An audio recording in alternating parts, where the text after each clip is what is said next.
Assalamualaikum warahmatullahi wabarakatuh. Shalom, salam sejahtera untuk kita semua. Pada kesempatan kali ini, kami dari kelompok 1 ingin membawakan materi presentasi tentang analisis model bisnis B2B dan B2C. Sebagai contoh, B2B-nya adalah PT Unilever dan B2C-nya adalah Gojek Indonesia. Dan perusahaan ini berada di Indonesia.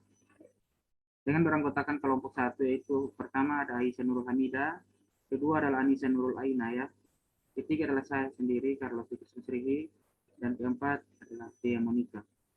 Baik, kita akan masuk pada materi presentasi yang pertama.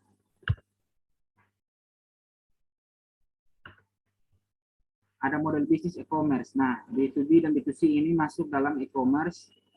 Dengan B2B sendiri yaitu transaksi elektronik atau barang yang dilakukan antar perusahaan. Artinya bisnis yang dilakukannya itu antara bisnis dengan bisnis perusahaan saja, tidak langsung kepada customer.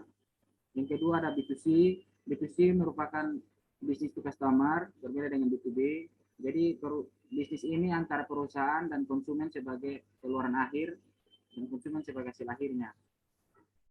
Nah, e-commerce B2C ini menyerupai model retail tradisional karena langsung kepada customer, di mana bisnisnya menjual jasa dan produk kepada individu. Sedangkan B2B itu menjual barang atau jasa, barang dan jasa yang dilakukan secara perusahaan dan perusahaan. Profil PT Unilever Indonesia. PT Unilever Indonesia Tbk berdiri pada tahun 1933. Awalnya perusahaan ini bernama Levership Fabrikan NV, beroperasi di Batavia. Dan seiring berjalannya waktu, mereka terus berkembang menjadi PT hingga sekarang ini, yaitu PT Unilever Indonesia Tbk. Di tahun 1980 mereka mulai go publik, artinya mulai masuk dan bersaing dalam pasar, dan pada tahun itu juga mereka menjual sahamnya pada Bursa Efek Indonesia, yaitu pasar saham. Perusahaan ini bergerak pada penyediaan consumer produk, yaitu home personal care. Produk-produknya berupa home personal care, serta food dan es krim, serta masih banyak produk lainnya dan brand-brand mereka yang sudah ada hingga saat ini. Produk-produk dan brand yang dimaksud yaitu ada Pepsodent, Lux, Lifebuoy, dan lain sebagainya. PT Unilever merupakan PT yang ada juga di negara Inggris dan Belanda, berkantor di pusat London. Visi misi PT Unilever, visinya PT Unilever yang pertama adalah meraih rasa cinta dan penghargaan dari Indonesia dengan menyentuh kehidupan setiap orang Indonesia setiap harinya. Karena dengan produk-produk yang mereka punya tentang keseharian, yaitu tentang apa untuk aktivitas keseharian masyarakat, ada seperti sabun, home care, terus minuman-minuman dan sebagainya, maka visi mereka menjadi hal utama. Misi mereka bekerja untuk menciptakan masa depan yang lebih baik. Yang kedua, membantu konsumen merasa nyaman. Ketiga, menginspirasi masyarakat. Jadi dengan adanya brand-brand dan produk mereka dapat menginspirasi masyarakat untuk memajukan perubahan-perubahan bagi pasar dan ekonomi dunia, ekonomi Indonesia. Yang terakhir adalah senantiasa mengembangkan cara baru dalam berbisnis. Perkembangan PT Unilever Indonesia. PT Unilever Indonesia berdiri pada tahun 1933 dan mulai masuk pada 1980. Nah, di tahun berikutnya, di tahun 1933, Unilever tumbuh menjadi salah satu perusahaan terdepan di Indonesia, yaitu dengan memperkenalkan produk-produk mereka sebelumnya, itu home dan personal care, serta food dan es krim. Di tahun 2002, perusahaan mengadakan perjanjian dengan PT Indah Pelangi untuk mendirikan PT Anugrah Lever, yaitu perusahaan ini, PT Anugrah Lever bergerak pada bidang pembuatan dan pemasaran kecap dan saus, juga termasuk dalam brand mereka. 2 tahun setelahnya perusahaan mengadakan perjanjian lagi dengan Texem Resource Berhad untuk mendirikan perusahaan lagi, yaitu perusahaan Teknovia, bergerak di distribusi ekspor barang merek dan dagang domestik nomos, kayak sabun-sabun. Nah, perkembangan PT Unilever Indonesia juga berkelanjutan dari tahun 2003 setelah mereka mendirikan PT Texem Resource Berhad. Setelah bekerjasama dengan Berhad, mereka mulai melakukan perjanjian jual beli saham dengan Teknovia yang ada di Singapura. Pada hari berikutnya disetujui dan pemegang saham minoritasnya untuk mengakuisisi saham PT Nor Indonesia dan Unilever Overseas Holdings Limited.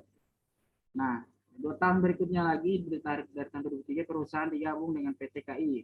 Nah, penggabungan ini dilakukan menggunakan metode yang sama, pengelompokannya itu secara sama atau pooling of interest. 3 tahun berikutnya di tahun 2007 PT Unilever Indonesia menandatangani perjanjian bersyarat dengan PT Ultra Jaya Milk Industri dengan produknya bermerek Bovita dan Gogo dari Ultra ke Unilever dengan produk-produk brand mereka saat ini. Nah, itu saja yang dapat saya sampaikan. Berikutnya akan dipresentasikan oleh teman saya. Terima kasih. Oke, terima kasih Kak Carlos. Di sini saya akan menjelaskan tentang proses B2B dari PT Unilever, yaitu Departemen Supply Chain. Yang pertama yaitu Departemen Supply Chain Unilever Indonesia mengintegrasikan semua proses operasional, mulai dari perencanaan bahan baku yang diperlukan sampai dengan pengiriman produk-produk kami sampai ke tangan konsumen. Dengan dukungan supply chain yang responsif dan fleksibel, Unilever dapat mencapai tujuan dalam hal keberlanjutan maupun kinerja keuangan. Kemudian di sini ada karir dalam supply chain. Ada beberapa karir dalam proses B2B yaitu supply chain Unilever. Yang pertama customer service, yaitu plan atau perencana permintaan bekerja dengan menggunakan berbagai model dan pengetahuan pasar untuk menentukan potensi penjualan. Yang kedua ada supply management atau procurement, yaitu source atau sumber, yaitu optimasi biaya dan kualitas apa yang kita beli melalui metode pengadaan material, kemasan, dan barang non-produksi secara cerdas. Dan tim supply management mengeksplorasi cara-cara baku untuk bekerja dengan pemasok dan memainkan peran penting dalam inovasi teknologi. Kemudian di sini ada manufaktur yaitu make, yaitu tugas utama dari tim ini adalah untuk membuat produk berkualitas tinggi dengan output dan biaya yang tepat. Sebagai insinyur, tantangannya adalah untuk terus meningkatkan produktivitas mesin. Kemudian ada di sini customer service, yaitu bertanggung jawab atas pengiriman produk ke para pelanggan dan memastikan ketersediaan di setiap rak dan toko. Peranan termasuk manajemen order, bekerja sama dengan pergudangan dan transportasi, dan memastikan produk selalu tersedia untuk memenuhi kebutuhan pelanggan.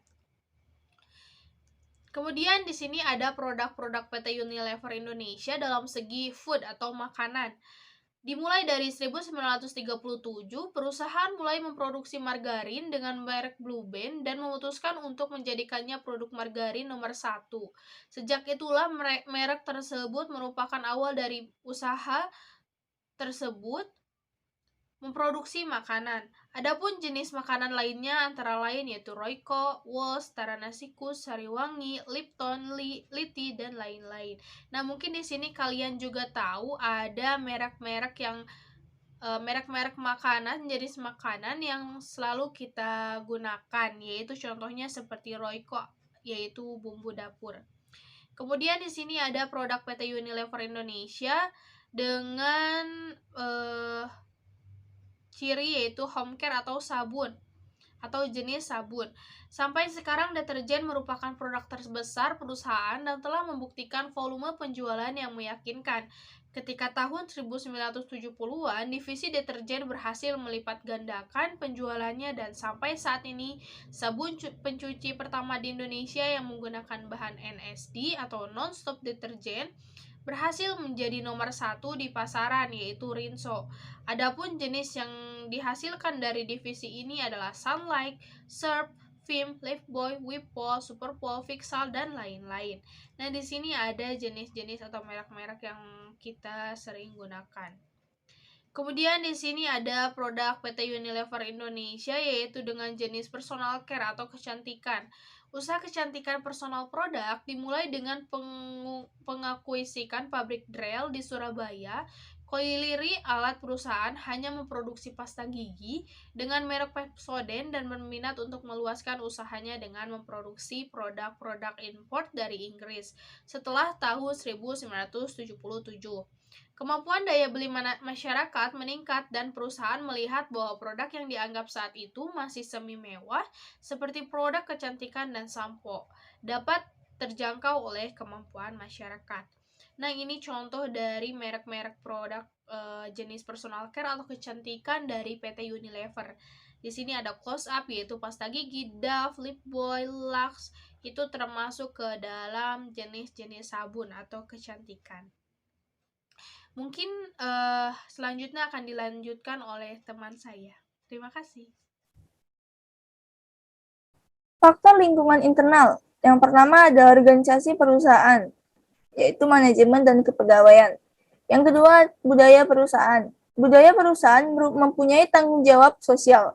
Unilever Indonesia menjalankan program yang luas. Keempat pilar programnya yaitu lingkungan, nutrisi, higienis, dan juga pertanian berkelanjutan. Kemudian yang ketiga yaitu metode.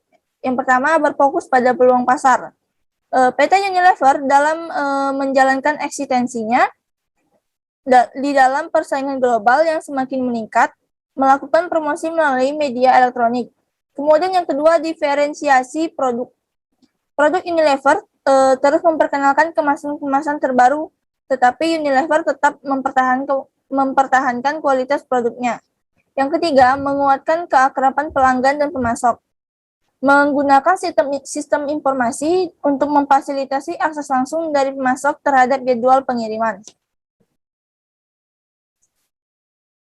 Kemudian ada faktor lingkungan eksternal.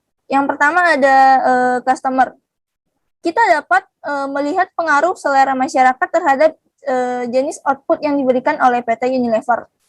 Selera masyarakat berbeda-beda mempengaruhi Sariwangi, yaitu salah satu anak perusahaan PT Unilever dalam menghasilkan jenis produknya yang akan dipasarkan. Kemudian yang kedua yaitu distributor atau penyalur. Melihat begitu pentingnya peranan distributor dalam menyebarkan produk yang dihasilkan, PT Unilever membentuk dan menjalin jaringan distribusi yang sangat baik. Kemudian yang ketiga yaitu unions atau kemitraan. Kemitraan, Pepsodent menjadi salah satu produk yang dikeluarkan oleh PT Unilever, yaitu dengan menjalin kerjasama dengan Persatuan Dokter Gigi Indonesia. Yang keempat yaitu kompetitor atau pesaing. PT Unilever mengeluarkan sebuah produk sabun mandi khusus, yaitu sabun mandi jenis kesehatan. Kemudian yang kelima, government atau perwakilan pemerintah. PT Unilever melahirkan Transition sebagai bagian dari program Green and Change. Juga PT Unilever bekerjasama dengan 500.000 ibu rumah tangga di komunitas Ibu Bersama Sunlight. Kemudian yang keenam yaitu supplier atau pemasok. Salah satu produk teh PT Unilever yaitu Sariwangi baru saja meluncurkan produk terbarunya yaitu Sariwangi Gold Selection. Profil Gojek Indonesia. PT Gojek Indonesia pertama kali didirikan oleh Nadiem Makarim pada tahun 2010. Gojek Indonesia adalah perusahaan berjiwa sosial yang memimpin revolusi industri transformasi Gojek. Gojek bermitra dengan para pengendara Gojek berpengalaman di Jakarta, Bandung, Bali, dan juga Surabaya, dan menjadi solusi utama dalam pengiriman barang, pengantaran makanan, berbelanja, dan juga berpergian di tengah kemacetan. Tukang ojek yang bernaung di Gojek saat ini sudah mencapai 7.500 driver di area Jabodetabek saja. Visi misi Gojek Indonesia. Yang pertama, visinya dapat membantu memperbaiki struktur transportasi di Indonesia, memberikan kemudahan bagi masyarakat dalam melakukan pekerjaan atau kegiatan sehari-hari, seperti pengiriman dokumen, belanja harian, dan lain-lainnya. Kemudian misinya, yang pertama menjadi acuan pelaksana kepatuhan dan tata kelola struktur transformasi roda 2 yang baik dengan menggunakan kemajuan teknologi. Yang kedua, memberikan layanan prima dan solusi yang bernilai tambah kepada pelanggan. Yang ketiga, membuka lapangan pekerjaan selebar-lebarnya bagi masyarakat Indonesia. Yang keempat, meningkatkan kepedulian dan tanggung jawab terhadap lingkungan dan sosial. Yang kelima, menjalin hubungan baik dengan pihak yang terkait usaha dengan ojek online. Faktor internal dari segi strength dan weakness, dari segi kekuatan dan juga kelemahan. Dari service, kekuatannya memiliki manajemen kualitas jasa yang baik. Kemudian kerjasama dengan berbagai mitra seperti asuransi dan juga toko-toko offline lainnya. Dari segi marketing, memiliki physical effort yang baik, salah satunya itu logo yang mencerminkan ojek online. Kemudian promosi yang dilakukan sangat efisien melalui internet, majalah, dan juga mensponsori event-event yang ada di kota-kota besar.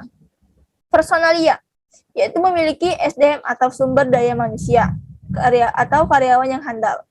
Distribusinya, dari segi distribusi, sistem yang terintegrasi dengan mitra Gojek dan juga konsumen. Minusnya, layanan Gojek belum bisa dirasakan di pedesaan atau di kota-kota kecil. Kemudian yang terakhir yaitu dari segi manajemen, mendapatkan dukungan dari pemerintah untuk regulasi layanan transportasi online. Kekurangannya, pelayanannya masih dirasa belum jelas dan juga kurangnya sosialisasi kepada konsumen.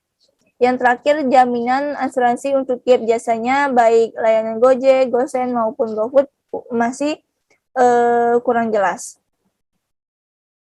Berikut faktor eksternal, environmental, threat, and opportunity profile atau beberapa faktor eksternal dari Gojek yaitu adalah yang pertama ekonomi, di mana harga yang transparan dan terjangkau membuat masyarakat lebih memilih alat transportasi ini. Yang kedua adalah teknologi. Perusahaan dituntut untuk selalu berinovasi untuk menciptakan aplikasi yang aman dan bagi penggunanya. Selanjutnya faktor dari pemerintah yaitu dukungan pemerintah dengan memberikan regulasi sesuai dengan kebutuhan pengguna Gojek, membantu memajukan melalui karya anak bangsa. Selanjutnya adalah faktor suppliers. Semakin banyaknya suppliers yang bergabung dengan Gojek, membuat semakin besar kesempatan Gojek bekerja sama dengan masyarakat luas, juga memberikan lapangan kerja bagi supplier-supplier lainnya. Faktor serikat buruh yaitu ikatan antar driver Gojek yang sangat solid, sehingga memberikan dampak positif bagi Gojek itu sendiri. Adapun dampak negatif yaitu dari pesaing. Jadi meskipun Gojek ini adalah pionir ojek online pertama, tapi mereka harus selalu berinovasi agar tidak kalah saing dan mempertahankan pangsa pasar. Selanjutnya adalah media elektronik, di mana semakin pesatnya perkembangan media elektronik diharapkan dapat memajukan Gojek. Dan juga ada faktor politik, di mana jika Indonesia terjadi polemik politik atau tidak stabilnya keadaan politik Indonesia, maka dapat menghambat bisnis Gojek.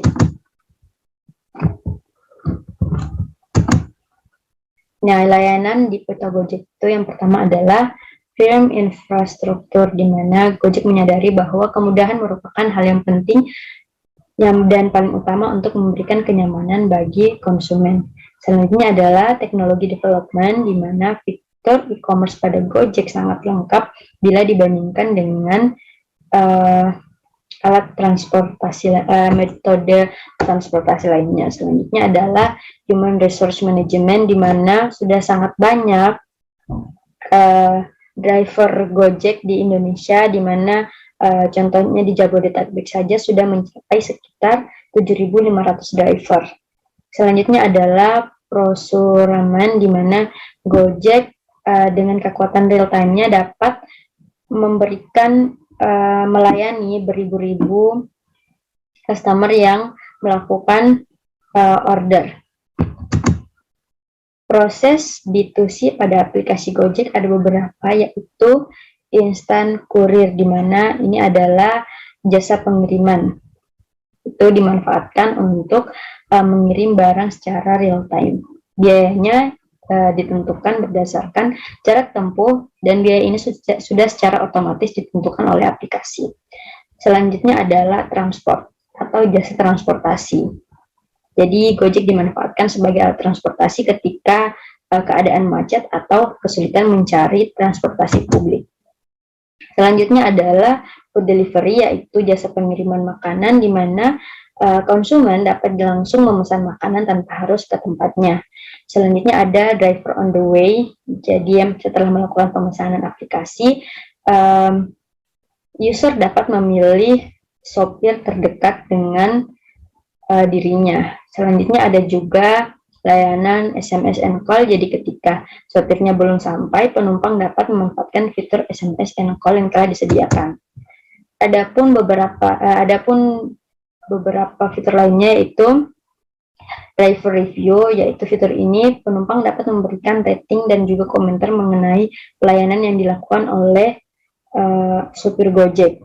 Dan juga ada My Wallet, yaitu fitur memudahkan penumpang dalam melakukan pembayaran. Jadi mereka tidak perlu lagi memberikan uang cash, dan mereka cuma perlu mengisikan ulang dana mereka di My Wallet.